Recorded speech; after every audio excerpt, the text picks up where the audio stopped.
So, hi guys! Another unboxing ulit tayo. Si MK.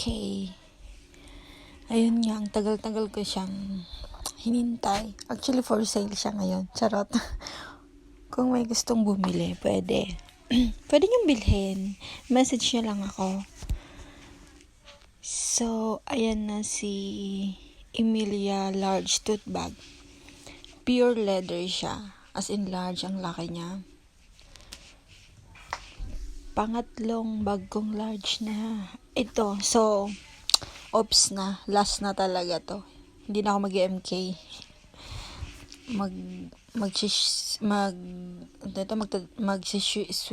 Ano ba? Bulol na sinday. Magsiswitch ako sa ibang brand. Pero hindi ko pa alam kung anong brand.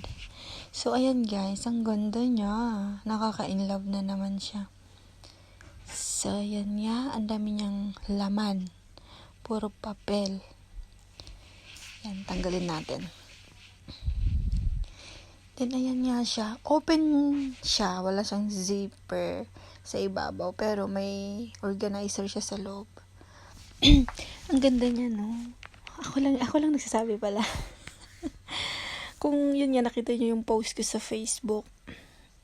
May iba't ibang kulay yan. Tapos, dito sa Europe, ang kulay niyan is black, pink, tsaka chocolate brown. Kaso tong chocolate brown na to, kaya ito palang pinili ko kasi nag-iisa na siya, wala na siyang katulad. Yung black kasi, meron pa siya dyan sa Pilipinas, tsaka yung isa, tsaka pink. Ito yung pag Philippine money na siya is 63,000 pesos. Kung nakita niyo yung post ko dati, 63,000 talaga siya. Pero kung sa akin yung siya bibilhin, 30K. Nagbebenta. Yan nga, yung kaloob-looban niya, 'di ba? Ang taray.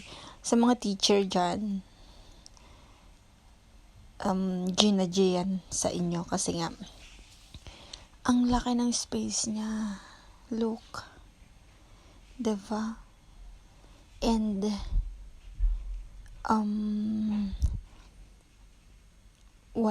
walang brown dyan sa Pilipinas. Pink at saka black lang ang available. So, walang kaparehas. Unless may makita kang brown, ibig sabihin, binili dito sa Europe. So, ayan. Hindi ko pa hinubaran. Pakita ko lang. Wag muna natin hubaran kasi hindi pa natin gagamitin. Pero kung may bibili, talagang i-give up ko siya. Ayan, ibabalik natin yung kanyang sintron, pero nakalimutan ko kung paano ibalik. Ayan guys. Tititigan ko na naman siya ng magdamag. Tsaka ako itatago. Iniisip ko nga, dami kong bag na malalaki. Hindi naman ako magta-travel pa. Iniisip ko kung saan ko gagamitin, pero wala talaga. Unless, long weekend. Yun, lalayas talaga. Pag lalayas ako, itong gagamitin ko. Pero yung green, kung naalala nyo yung green ko, pwede din yun kasi mas maraming may kakarga. So, ayan guys, leather siya. In and out leather. Yung mga hardware niya is gold. Tuwang-tuwa talaga ako. Kaya nagti-thank you ako sa aking sarili. Ganun. Kasi, finally, nabili ko din siya. Di ba ang taray? Ngayon, di ko alam paano ibalik talaga. Syunga lang. Hindi na alam kung paano ibabalik. Yun nga. Kalimutan ko talaga. Sige. Tanggal pa. Ano ba yan? Tapos ganyan. Pasok pala.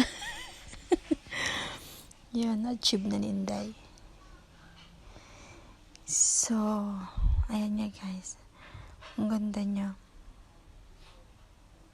Diba? Ayan si Emilia Tote Bag.